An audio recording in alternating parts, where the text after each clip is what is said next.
IIT JEE Advance 2023 question number 4। Okay, question number 4 क्या कह रहा है? Let f is a function from 0 to 1 open interval to set of real numbers b function defined as f of x equal to root n। ठीक है, x के x का function है जो n में डिफाइन किया गया है। ओके, x जो है वो बिलोंग करता है 1/n+1 से लेकर के 1/n तक, जहां पर 1/n+1 इंक्लूड कर लिया गया है, 1/n इंक्लूड नहीं किया गया है, इससे छोटे सारे के सारे नंबर ले लिए गए हैं। वेयर n जो है वो हमारा नेचुरल नंबर है। n क्या है? Natural number. मतलब इसका मतलब ये यहाँ से जो x की जो वैल्यू है वो हमें पॉजिटिव मिलने वाली है। x की वैल्यू जो है वो क्या मिलने वाली है? पॉजिटिव मिलने वाली है, ना ही नेगेटिव मिल सकती है, ना ही जीरो मिल सकती है। ओके, यहाँ से ये चीज पता चलती है। लेट जी कोई दूसरा फंक्शन बताया गया है 0 से 1 ओपन इंटरवल r में be a function such that x integration x square to x under square root 1 t over t dt is less than gx is less than 2 root x. Okay, g x को इन्होंने दो functions के बीच में फंसा दिया। मतलब जी x की exact value नहीं बताई गई है कि जी एक्स की एग्जैक्ट वैल्यू है क्या। ठीक है, देखते हैं क्वेश्चन में पूछा क्या है, उस हिसाब से पता करेंगे कि हमें जी एक्स की वैल्यू चाहिए भी या नहीं। Okay, for all x belongs to 0 to 1, मतलब x की वैल्यू 0 से 1 के बीच में जितनी भी आती है उनके लिए ये बोला गया है। Okay, then limit x tends to 0 f of x dot g of x। f of x और gx, fx और gx इन दोनों के प्रोडक्ट की हमें लिमिट बतानी है। ओके, तो ये हमारा क्वेश्चन है। अब इस क्वेश्चन को अप्रोच करने से पहले ये देखते हैं कि इसको सोचना कैसे है एग्जाम में। ओके, अब एफ ऑफ एक्स और जी एक्स की के प्रोडक्ट की लिमिट पूछी है। ठीक है, यहां से अगर मैं, अच्छा इसकी नॉर्मल अप्रोच क्या होती है? नॉर्मल अप्रोच ये होती है कि मैं लिमिट निकालूं x tends to 0 f of x, ये निकालूं कुछ भी आए। ठीक है, फिर मैं लिमिट निकालूं x tends to 0 g of x, ये जो भी कुछ आए इन दोनों को मैं कर दूं मल्टीप्लाई। तो ये इसकी नॉर्मल अप्रोच होनी चाहिए, होनी चाहिए ना। ठीक है, उसके लिए हमें फंक्शन भी तो चाहिए ना। फंक्शन तो दे ही नहीं रखा इसने, ना तो इसने जी एक्स सही से दिया है, ना इसने एफ एक्स एक्स की टर्म में दिया है। तो मैं ये वाली अप्रोच नहीं लगा सकता, normal approach. Of course normal approach तो हो ही नहीं सकती क्योंकि एडवांस का क्वेश्चन है। तो एडवांस के क्वेश्चन में एडवांस अप्रोच लगेगी। तो एडवांस अप्रोच क्या है इसके अंदर? एडवांस अप्रोच ये है, नॉट एन एडवांस, जो तैयारी कर रहे हैं उनको तो पता ही होगा अच्छे से, कि gx को दो फंक्शंस के बीच में इन्होंने फंसा दिया। अगर ये वाली इसके लिमिट, इस फंक्शन की लिमिट अगर कुछ आ जाती है, अगर इस फंक्शन की लिमिट कुछ आ जाती है तो gx की लिमिट भी वही लिमिट आएगी जो इनकी और इनकी लिमिट होगी। अगर इसकी लिमिट कुछ आती है और सेम लिमिट gx से छोटे फंक्शन की आती है, सेम लिमिट gx से बड़े फंक्शन की आती है, तो gx की लिमिट भी वही होती है by the rule of sandwich, sandwich theorem जो होती है उससे। ओके, तो इसको अप्रोच करने के लिए सबसे पहले हम देखते हैं कि gx की जो लिमिट है, एक्चुअल लिमिटिंग वैल्यू, कि x की वैल्यू 0 पर gx कैसा बिहेव कर रहा है। लिमिट का मतलब यही तो कि x की वैल्यू 0 रखने पर जो gx हमारा है वो कैसा बिहेव कर रहा है। ठीक है, देखते हैं। अब अगर मैं gx की वैल्यू gx की लिमिट निकालना चाहता हूं तो मैं दोनों तरफ तीन, मतलब इसमें लिमिट लगाऊंगा। ओके, तो मैंने लगा दी। इंटीग्रेशन एक्स स्क्वायर से x में जा रहा है 1 - t over t d t. Okay, इससे छोटा है कौन? gx।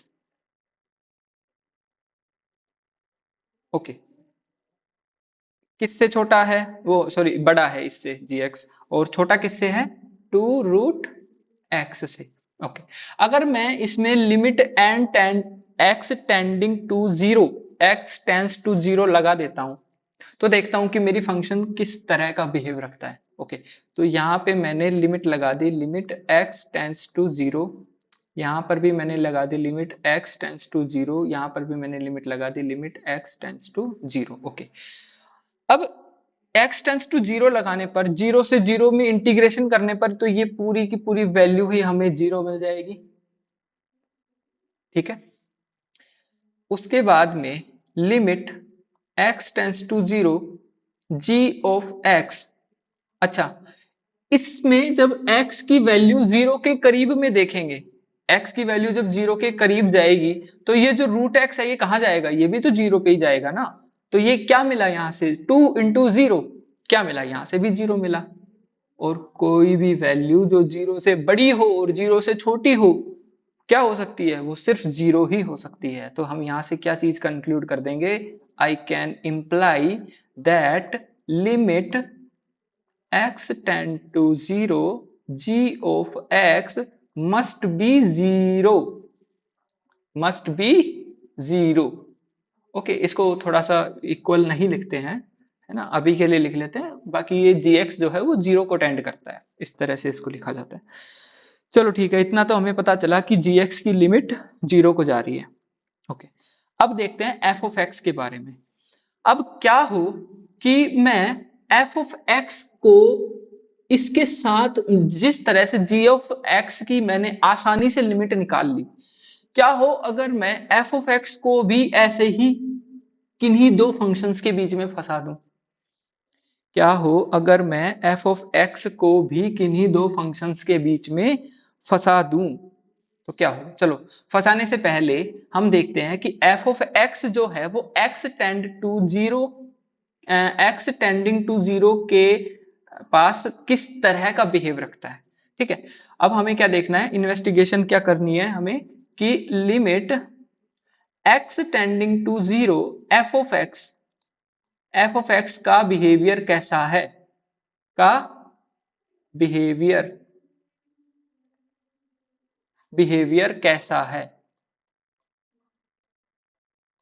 ठीक है, अब इसका बिहेवियर जानने के लिए इसकी डेफिनेशन देखते हैं। एक क्वेश्चन में इसकी डेफिनेशन क्या दी हुई है, इसकी डेफिनेशन दी हुई है, इसकी डेफिनेशन है f of x equal to root n, और n जो है वो वेरी कर रहा है कहां से कहां तक, सॉरी x जो है वो वेरी कर रहा है कहां से कहां तक, 1/n+1 से 1/n के बीच में। ठीक है, तो इसको लिख लेते हैं, ये f ऑफ x हमें दिया हुआ है रूट एन। देखो मेरी वीडियो थोड़ी सी लेंदी हो जाती है, लेकिन मैं कोशिश करता हूं कि हर एक कॉन्सेप्ट को लेकर के चलूं। ठीक है, f of x equal to root n, और x जो है वो वेरी कर रहा है इंक्लूडेड 1/n+1 से लेकर के एक्सक्लूडेड 1/n तक। ठीक है, इतना समझ में आया अच्छे से। ओके, अब मुझे x tending to zero, x जब जीरो के पास जा रहा है वहां पर मुझे फंक्शन का बिहेवियर चेक करना है। मुझे क्या चेक करना है कि जैसे जैसे x की वैल्यू जीरो के पास जा रही है तो मेरा फंक्शन कहां जा रहा है, फंक्शन कहां जा रहा है। जब x की वैल्यू जीरो पे जाएगी तो फंक्शन कहां जा रहा है। अच्छा, x की वैल्यू को जीरो पर भेजने के लिए क्या मैं इस इनिशियल वैल्यू को और इस फाइनल वैल्यू को जीरो के पास में नहीं भेजना चाहूंगा क्या। मान लो कि x मेरा बिलोंग कर जाता है ऐसी वैल्यू पे जो जीरो से ही स्टार्ट हो और जीरो पे ही खत्म हो जाए, मतलब x खुद ही जीरो बन जाए। अगर मैं इस x को ऐसे इंटरवल में से लूं ताकि x जीरो के पास जाए, x किसके पास जाए, जीरो के पास, तो मुझे क्या करना होगा, मुझे इस n को इनफाइनाइट टेंड करवाना होगा। देखो, अगर मैं n को इनफाइनाइट टेंड करवाता हूं, n को अगर इनफाइनाइट टेंड करवाता हूं तो मेरा 1/n कहां टेंड करेगा? 1/n 0 की ओर टेंड करेगा। ओके, और अगर इसी तरह मैं n+1 को भी इनफाइनाइट टेंड करवाता हूं तो 1/n+1 भी 0 को टेंड करेगा। 1/n+1 भी 0 को टेंड करेगा, तो हो गया ना 0 0। यहां पर मेरा अगर मैं इस तरह से लिख दूं 0 0, तो x की वैल्यू, ये ऐसे लिखना नहीं है लेकिन इसको देखना है कि x की वैल्यू 0 कब मिलेगी, तब जाकर के हम देखें कि इसका बिहेवियर कैसा है फंक्शन का। ओके, ये इसलिए देख रहे हैं। तो यहां से मुझे x की वैल्यू 0 मिल रही है जब मैं n को इनफाइनाइट टेंड करवा रहा हूं तो।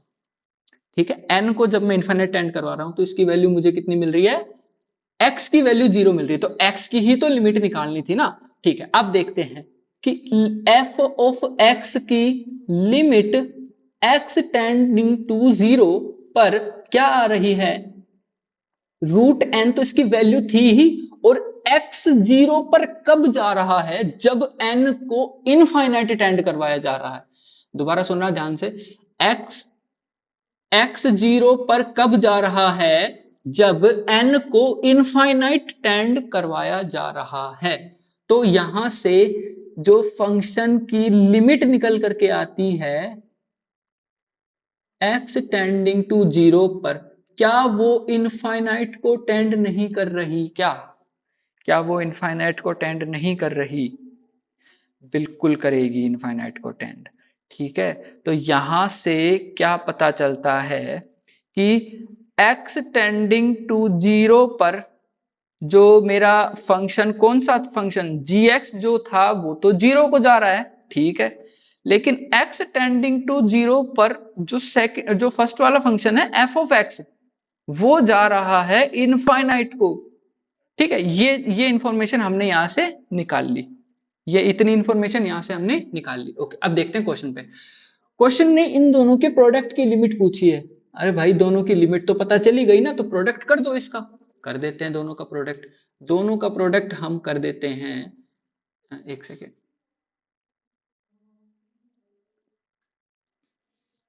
ठीक है, अगर मैं यहां से limit x tending to 0 f of x dot g of x अगर मैं निकालना चाहूं तो मुझे किस टाइप की लिमिट मिलेगी? मुझे मिलेगी कुछ इनफाइनाइट इनटू 0 टाइप की लिमिट, इसकी वैल्यू मिलेगी, जो कि इनडिटरमिनेट फॉर्म है।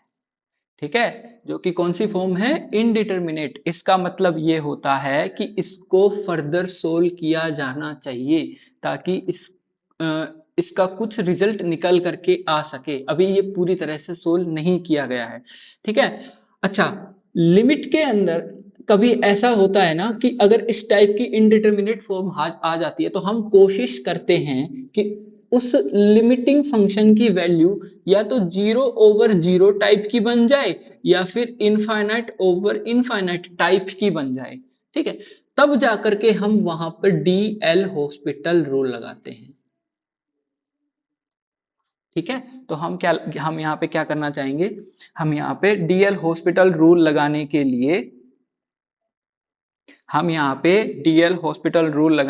लिए इस फॉर्म को चेंज करके या तो 0/0 का फॉर्म बनाएंगे या फिर इनफाइनाइट ओवर इनफाइनाइट का फॉर्म बनाएंगे। ओके, तो अब मेरा जो gx फंक्शन था वो तो ऑलरेडी फंसा हुआ है। gx फंक्शन तो ऑलरेडी फंसा हुआ है। अगर मैं कुछ ऐसा कर दूं कि f ऑफ x फंक्शन भी दो फंक्शंस के बीच में फंस जाए, तो मैं दो इनइक्वालिटी आ जाएंगी, उन दो इनइक्वालिटीज को मैं मल्टीप्लाई कर दूंगा। देखो कैसे, जैसे मेरा gx फंक्शन जो है वो फंसा हुआ है किन किन के बीच में? 2√x और किसके बीच में? Integration x² x √1 minus t upon में t, इसके बीच में फंसा हुआ है। अगर मैं किसी तरह से फंक्शन f ऑफ x को भी फंसा दूं, यहाँ पे कुछ कुछ वैल्यू आए, यहाँ पे कुछ कुछ वैल्यू आए, तो मैं इनइक्वालिटी 1 दे करके नाम इसको, इनइक्वालिटी 2 दे करके नाम इसको, इन दोनों को मल्टीप्लाई कर दूंगा। यहां से मैं जब इसको मल्टीप्लाई कर दूंगा तो डायरेक्ट मुझे सोल्व करना आसान हो जाएगा। इसको सोल्व करना और आसान हो जाएगा। ठीक है, तो gx को तो ऑलरेडी इन्होंने फंसा रखा है, एफ ऑफ एक्स को किस तरह से फंसाया जा सकता है अब देखते हैं। अच्छा, एफ ऑफ एक्स है क्या?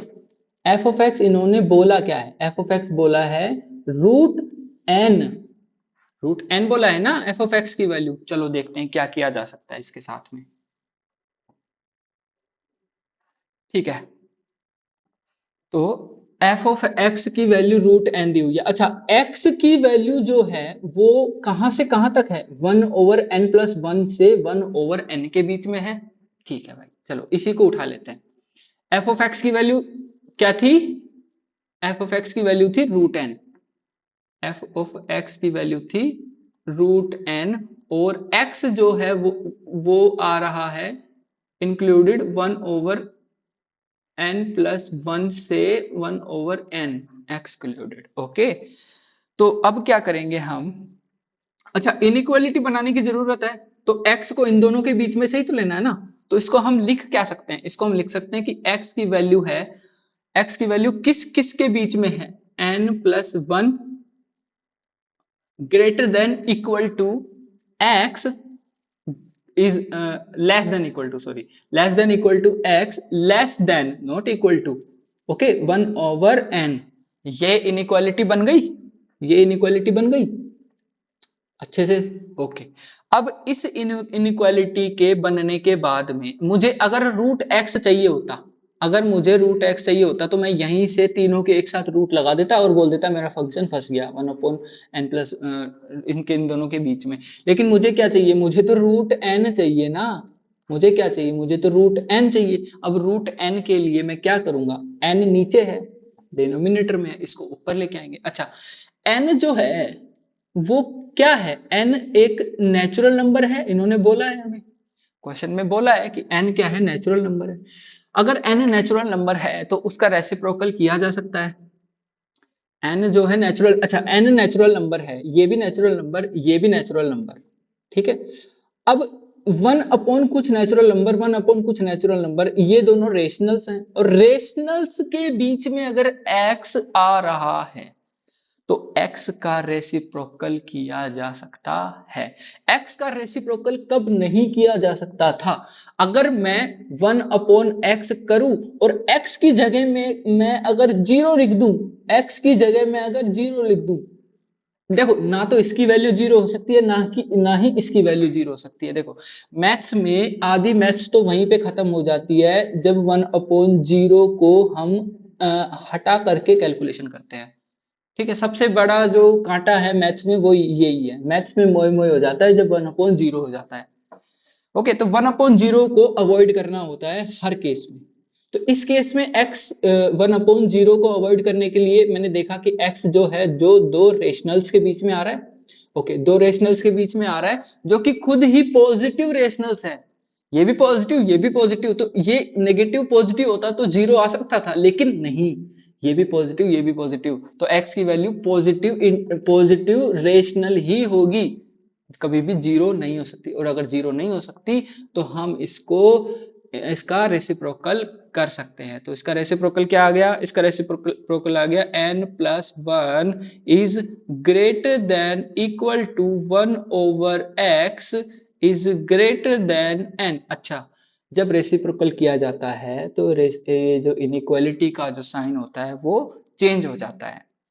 ओके, अच्छा, अब मैं इन दोनों को अगर देखूं एक बार तो मेरा यहाँ पे क्या बनेगा? n+1 is greater than equal to 1/x, 1 को उधर सेंड कर दिया मैंने, n is greater than equal to 1/x minus 1, n is greater than equal to 1 minus x/x। ठीक है, इतना आया, इतना आया, एलसीएम लेकर के यहां तक पहुंच गए। ओके, अब मैंने एक बार ले लिया इन दोनों को, इन दोनों को लेने के बाद में क्या आया? 1/x is greater than equal to n। Okay, n में लेना था अपने को, n में लेना था। अब मैं क्या कर सकता हूं? मैं यहां से भी दोनों के रूट लगा सकता हूं एक साथ। यहां से जब मैंने इन दोनों के रूट लगाया तो ये फंक्शन मेरा बन करके आया under root n is greater than equal to 1 minus x over x under square root. Got it? इसमें जब मैंने रूट लगाया तो यहां से बन करके आया 1 upon x under square root is greater than under root n. Okay, ये पहली इनइक्वालिटी, ये दूसरी इनइक्वालिटी. ठीक है, अब मैं इस रूट एन को मैं बीच में फंसाऊंगा और एक फंक्शन बनाऊंगा जीएक्स के जैसा. एक फंक्शन बनाऊंगा मैं जीएक्स के जैसा. अच्छा देखो, अब फंक्शन जो है, देखो इधर देखो, ये जो है ये क्या एफ एक्स के इक्वल नहीं है? क्या ये एफ एक्स के इक्वल नहीं है? तो मतलब एफ एक्स जो है वो बड़ा है या बराबर है किसके? एफ एक्स जो है बड़ा है या बराबर है किसके? Under root 1 minus x upon x के. ये भी एफ एक्स के इक्वल है. एफ एक्स है छोटा है, किससे छोटा है एफ एक्स? एफ एक्स किससे छोटा है? अंडर रूट 1 अपॉन एक्स से. तो इन दोनों को बीच में फंसा देते हैं. ओके, देखते हैं. Under root 1 minus x upon में x is less than equal to root n is less than 1 over x. Okay, अब एक इनइक्वालिटी ये आ गई. अच्छा, इसको एक बार एफ ऑफ एक्स की फॉर्म में भी लिख देते हैं. Under root 1 minus x over x less than equal to f of x is less than 1 over root x. ठीक है, इसको ऐसे लिखा जा सकता है. ओके, देखो एक इनइक्वालिटी तो ये आ गई हमारी निकल करके, और दूसरी इनइक्वालिटी हमें क्वेश्चन में दी हुई थी. दूसरी इनइक्वालिटी हमें क्वेश्चन में दी हुई थी. दूसरी इनइक्वालिटी क्या थी? जीएक्स वाली इनइक्वालिटी. इसको भी लिख देते हैं. दूसरी इनइक्वालिटी लिख देते हैं यहाँ पे अंडर रूट एक्स स्क्वायर से x under root sorry integration x square से x under root 1 minus t over t into dt is less than gx is less than 2 रूट x. ये सेकंड इनइक्वालिटी है. अच्छा, इनइक्वालिटीज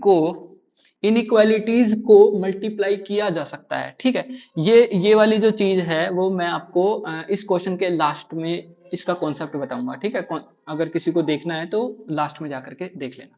ओके, तो पहली और दूसरी इनइक्वालिटी को अगर मैं मल्टीप्लाई करता हूं तो f of x into g x हो जाएगा. यहाँ पे इन दोनों को जब मैं मल्टीप्लाई करूंगा तो रूट एक्स से रूट एक्स कैंसिल आउट हो जाएगा. ओके, उसके अब जब इन दोनों को मल्टीप्लाई करूंगा तो उसको मल्टीप्लाई करके मैं लिख देता हूं. यहां पर आया एक्स स्क्वायर से x under root 1 minus t over t dt into under root 1 minus x से x f of x into g of x. अच्छा, वहां से रूट एक्स कट गया था तो यहाँ पे कितना बचा? 2 बचा. ओके, अब यहां पर लिमिट लगाई जा सकती है. यहां पर मैं बोलूं लिमिट x टेंड्स टू 0, तो यहां पर मेरा रिक्वायर्ड लिमिट आ गया जो क्वेश्चन में पूछा था. Limit x tends to 0 f of x into g x, ये तो क्वेश्चन में पूछा था. यहां तक पहुंचने के लिए हमें कितनी मशक्कत करनी पड़ रही है. ठीक है, यही क्वेश्चन में पूछा था, ये हमने निकाल लिया. अच्छा, इस पूरे फंक्शन को अगर मैं दो बराबर वैल्यूज के बीच में फंसा दूं कि इससे भी बड़ा है और इससे भी बड़ा है, तो क्या वही वैल्यू उस फंक्शन की लिमिट नहीं हो जाएगी? एक फंक्शन आ गया f of x into g x, ये फंक्शन है. इस फंक्शन को अगर मैं 2 लेस देन 2 और ग्रेटर देन 2 में फंसा देता हूं तो वही 2 इसकी लिमिट आ जाएगी. अच्छा, पहले देखते हैं कि इसकी वैल्यू आ क्या रही है. इसकी वैल्यू आ क्या रही है, इसकी वैल्यू निकालने का कोशिश करते हैं. अच्छा, यहां पर जब मैंने लिमिट लगाई तो ये तो 0 आ गई. डायरेक्ट बता रहा हूं, एक्स स्क्वायर से एक्स में अगर मैं लिमिट लगाता हूं तो इसकी वैल्यू तो 0 आ गई. इसकी वैल्यू कितनी आएगी? इसकी वैल्यू 1 अपॉन में 0.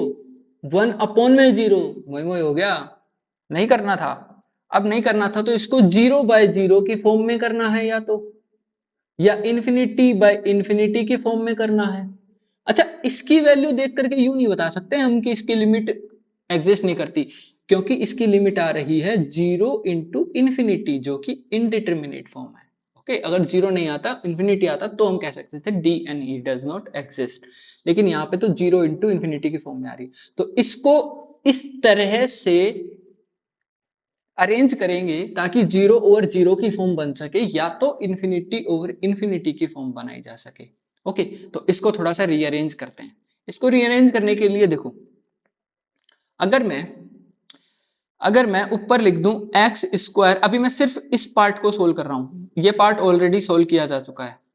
एक्स स्क्वायर से x under root 1 minus t over t d t, okay, into 1 over 1 minus x under root में, और इसके इन दोनों के मैं डिनोमिनेटर में लगा दूं रूट एक्स। अच्छा, अब जब मैं इसकी लिमिट निकालता हूं, तो लिमिट आ रही है, इसकी वजह से तो ये पूरा पार्ट 0 ऊपर वाला, और जब x 0 को जाएगा तो रूट एक्स भी 0 को जाएगा, तो ये बन गई मेरी 0 ओवर 0 फॉर्म। 0 ओवर 0 फॉर्म मतलब ये मेरे पास में डीएल हॉस्पिटल लगाने की एलिजिबिलिटी आ गई। ये जो फंक्शन है वो डीएल हॉस्पिटल रूल अप्लाई करने के लिए एलिजिबल हो गया। अब इसके अंदर डीएल हॉस्पिटल रूल लगाने के लिए हमें एक रूल और पता होना चाहिए, वो है लेबनीज इंटीग्रेशन रूल। अब लेबनीज इंटीग्रेशन रूल भी मैं क्वेश्चन के लास्ट में बता दूंगा, ये वीडियो बहुत ज्यादा लंबी हो जाएगी, कोई बात नहीं, जहां तक है वहां तक देख लेना, ठीक है। अब ऊपर वाले इसमें क्या होता है, डीएल हॉस्पिटल में क्या होता है सबको पता है, ऊपर वाले का ऊपर डिफरेंशिएशन, नीचे वाले का नीचे डिफरेंशिएशन। तो ऊपर वाले का डिफरेंशिएशन करने के लिए मैं लेबनीज रूल लगा रहा हूँ। लेबनीज रूल को ध्यान से देख लेना, ठीक है। लेबनीज रूल लगाने के लिए मैंने ये फंक्शन उतार दिया सबसे पहले, तो ये लो, फंक्शन के अंदर जो वेरिएबल है उसमें अपर लिमिट रखनी है 1 माइनस एक्स ओवर एक्स, ठीक है। उसके साथ में मल्टीप्लाई में अपर लिमिट का डिफरेंशिएशन एक्स के रेस्पेक्ट में कितना आया 1, ओके। उसके बाद में प्लस। अब इस फंक्शन के अंदर, अच्छा पहले ना मैंने इसको u माना है और इसको मैंने v माना है, u इंटू वी का डिफरेंशिएशन कर रहा हूं मैं, तो पहले मैं u का डिफरेंशिएशन कर रहा हूं, फिर मैं v को उतार दूंगा, ठीक है। तो ये जो फंक्शन है, इस फंक्शन को मैंने उतार दिया और यहां पर लोअर लिमिट रख दी t की जगह, तो ये क्या बना 1 minus x square over x square, ठीक है, मल्टीप्लाई में एक्स स्क्वायर का differentiation with respect to x, okay, ठीक है। ये मैंने इसका कर दिया डिफरेंशिएशन, इस पूरे का क्या हो गया, इसका डिफरेंशिएशन कर दिया। अब इसको उतार दूंगा 1 माइनस एक्स, ओके, प्लस इसको उतारना है, इसका डिफरेंशिएशन कर देना है, एक्स स्क्वायर से x under root 1 minus t over t d t, इसका डिफरेंशिएशन क्या आ जाएगा, इसका आ जाएगा 1 ओवर 2 रूट 1 माइनस एक्स। अच्छा, उसके बाद में माइनस एक्स, अगर इसका डिफरेंशिएशन करना था तो माइनस एक्स का भी करेंगे ना चैन रूल से, तो उसका क्या आ जाएगा -1, मैं इसको यहां लिख देता हूं, ठीक है। अच्छा, ये तो हो गया ऊपर वाले पार्ट का डिफरेंशिएशन। अब मैं लगाता हूं नीचे वाले पार्ट का डिफरेंशिएशन। नीचे वाले पार्ट का डिफरेंशिएशन कितना आ गया 1 ओवर 2 रूट एक्स, ओके। अब ये 2 रूट एक्स डिनोमिनेटर के भी डिनोमिनेटर में है, मतलब डिनोमिनेटर के अंदर 1 अपॉन 2 रूट एक्स है, तो ये ऊपर जाकर के इससे मल्टीप्लाई हो जाएगा, ओके। क्या अच्छा मल्टीप्लाई हो जाएगा, ओके। तो मैं इसको नहीं लिख करके, या फिर मैं इसको रफ कर करके डायरेक्ट यहीं पे लिख देता हूँ, एक स्टेप नहीं लिखनी पड़ेगी, यहाँ पे लिख देता हूँ 2 रूट एक्स, अच्छा ठीक है।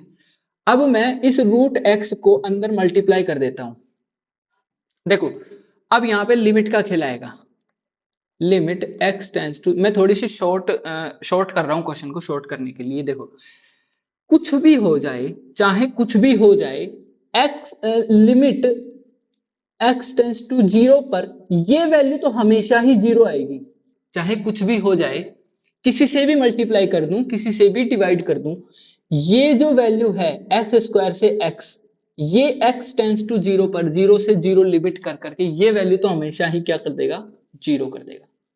क्या कर देगा, ये पूरी वैल्यू हमेशा ही जीरो। तो इस वैल्यू को तो यहाँ पे भूल ही जाना, ठीक है, इसको तो भूल जाते हैं, ठीक है। अब देखते हैं इस पार्ट को। इस पार्ट में अगर मैंने थोड़ा सा इसको खोल के लिखा, limit x tends to zero to, अच्छा रूट x को मैं डायरेक्ट अंडर मल्टीप्लाई भी कर रहा हूं, ये आ गया 1 माइनस एक्स, और नीचे एक रूट एक्स यहाँ था, रूट एक्स, और एक रूट एक्स इस मल्टीप्लाई कर दिया इसको, रूट एक्स प्लस यहाँ से एक्स स्क्वायर बाहर आ गया तो एक्स बन गया, और एक्स से एक्स कट गया तो यहाँ पे क्या बचा, यहाँ पे एक तो रूट एक्स मल्टीप्लाई किया वो बचा, और यहाँ पे और क्या बचा, 1 माइनस एक्स स्क्वायर। ओके, और बाहर क्या था, बाहर था 1 माइनस एक्स। ओके, अब यहाँ पर जब मैं लिमिट लगाता हूँ एक्स टेंस टू जीरो, तो ये 2 तो बाहर आ गया, x टेंस टू, ये कट गया, ये कट गया, ये वाला जो फंक्शन है x टेंस टू जीरो के पास में, जब ये x जीरो के पास जाएगा तो ये पूरा का पूरा फंक्शन कहाँ पहुंच जाएगा, ये 1 को पहुंच जाएगा, कहाँ पहुंच जाएगा, 1 को पहुंच जाएगा, ये 1 को पहुंच जाएगा, और x टेंस टू जीरो पर ये पूरा फंक्शन कहाँ पे पहुंच जाएगा, जीरो पे पहुंच जाएगा, ये फंक्शन भी कहाँ पर पहुंच जाएगा, ये भी 1 को पहुंच जाएगा। तो अल्टीमेटली मेरा जो एक्सप्रेशन है वो किस तरह का आएगा, एक्सप्रेशन आएगा, लिमिट तो लगा ही दिए, लिमिट लगा दिए 2 इंटू 1 प्लस जीरो इंटू 1, तो यहाँ पर वैल्यू निकल करके आती है 2। अब मैं देखता हूं यहाँ पर ये 2 राइट हैंड साइड में 2, लेफ्ट हैंड साइड में 2, तो यहाँ पर फंक्शन की, इस फंक्शन की पूरे की लिमिट कितनी आ जाएगी, यहाँ पर इसकी लिमिट आ जाएगी, इसकी लिमिट आ जाएगी 2, तो ये सी ऑप्शन यहाँ पे करेक्ट हो जाएगा। अच्छा, मैंने क्वेश्चन के बीच में बताए थे दो चीजें मैं बताऊंगा, एक तो लेबनीज रूल और एक बताऊंगा मैं इनइक्वालिटी, ठीक है। क्वेश्चन खत्म हो चुका है, आप जा सकते हैं, अगर किसी को लेबनीज रूल और इनइक्वालिटी के मल्टीप्लिकेशन नहीं देखने तो वो जा सकते हैं। Thank you. अब देखते हैं लेबनीज रूल क्या होता है। लेबनीज रूल क्या होता है, Lebanese rule integration, Lebanese integration rule क्या कहता है, लेबनीज इंटीग्रेशन रूल कहता है, लेबनीज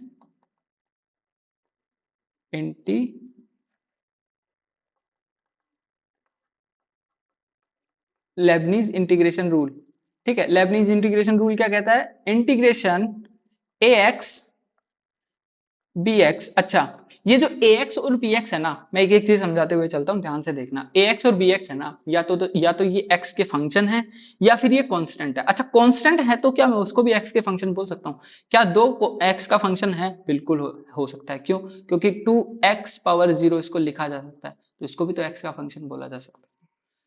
अच्छा, इसके लिए कुछ और कॉन्सेप्ट में बताऊंगा बाद में, ठीक है। देखो, या तो ये कांस्टेंट हो सकते हैं या फिर एक्स के फंक्शन होंगे। ओके, एफ एक्स, एफ जो है वो एक्स और टी दोनों का फंक्शन है, एफ क्या है, एक्स और टी दोनों का फंक्शन है, और यहाँ पर टी के रेस्पेक्ट में इंटीग्रेशन यहाँ पे किया जा रहा है, ठीक है। अच्छा, ए एक्स और बी एक्स के बारे में ये कहना है कि ये दोनों फाइनाइट होनी चाहिए, मतलब ए एक्स की जो वैल्यू है, एक्स की जो वैल्यू है वो माइनस इन्फिनिटी से तो बड़ी ही होनी चाहिए, माइनस इन्फिनिटी से तो बड़ी ही होनी चाहिए, मतलब माइनस इन्फिनिटी नहीं हो सकती है।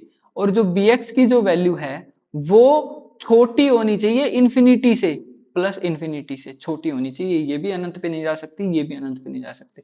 तो इसका मतलब है ए एक्स और बी एक्स क्या है, फाइनाइट है। अच्छा, ये इंटीग्रेशन डिफाइन है। अब इस इंटीग्रेशन में मैं एक्स के रेस्पेक्ट में इस पूरे इंटीग्रेशन का, एक्स के रेस्पेक्ट में इस पूरे इंटीग्रेशन का मैं डिफरेंशिएशन करता हूं, तो उस डिफरेंशिएशन को जो रूल है वो रूल बताता है लेबनीज इंटीग्रेशन रूल। देखते हैं किस तरह से किया जाता है। D by d x integration a x lower limit b x upper limit. Okay,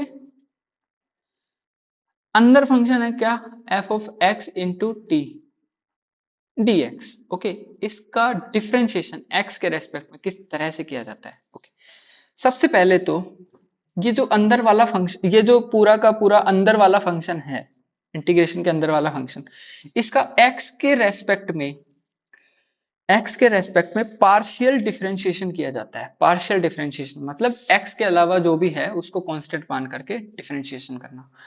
तो कर देते हैं integration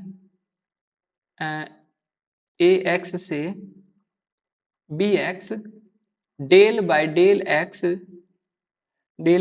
x f of x and t, और यहां पर लग जाएगा dt। ठीक है, इतना आया। ओके, उसके बाद में आता है प्लस, यहीं से चल रहा हूं मैं, यहीं से प्लस।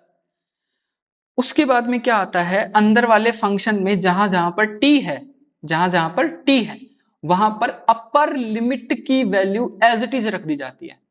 फंक्शन f, और f किस किस का फंक्शन है, x का और t का था, t की जगह में यहां पर रख दूंगा bx। ठीक है, और bx रखने के बाद में मैं d by d x bx का लिख दूंगा। अपर लिमिट का x के रेस्पेक्ट में डिफरेंशिएशन भी लिखना है। ओके, उसके बाद में करूंगा मैं माइनस। फंक्शन किस किस का है, x का है और t का है। इस बार माइनस करके t की जगह लोअर लिमिट को एज इट इज रख दिया जाएगा, ax। Okay, function close. उसके बाद में मैं d by d x, differentiation किसका, लोअर लिमिट का डिफरेंशिएशन ax। ठीक है, तो इस तरह से ये किया जाता है लेबनीज इंटीग्रेशन रूल। अब ये जो bx था इसको t की जगह लिखा गया था। ठीक है, याद रखना इसको, ax को भी t की जगह लिखा गया है। ओके, उसके बाद में मैं बताने वाला था छोटा सा हल्का सा कॉन्सेप्ट, उसको बोलते हैं मल्टीप्लीकेशन ऑफ इनइक्वालिटीज। अगर मेरे पास में दो इनइक्वालिटीज हैं, a is less than equal to x is less than equal to b, inequality 1, और सेकंड इनइक्वालिटी है c is less than equal to y is less than equal to d, ये second inequality है। तो मैं इन दोनों को direct multiply कर सकता हूं। ठीक है, और हाँ एक चीज और, ए बी सी और डी, ए बी सी और डी ये चारों ही पॉजिटिव होने चाहिए। वो पॉजिटिव क्यों होने चाहिए, क्योंकि अगर नेगेटिव हो गए तो इनइक्वालिटी के साइन चेंज हो जाएंगे, है ना, इनइक्वालिटी के साइन में प्रॉब्लम आ जाएगी, इसलिए ये पॉजिटिव होने चाहिए। तो यहाँ पर मैं क्या इनको मल्टीप्लाई करके क्या लिख सकता हूँ, a c is less than equal to x y is less than equal to v d. यहाँ से मैं ये इम्प्लाई कर सकता हूँ, कंक्लूड कर सकता हूँ इसको। ठीक है, ये छोटा सा कॉन्सेप्ट था। Thank you very much. कैसा लगा सॉल्यूशन मुझे बताना कमेंट करके। धन्यवाद।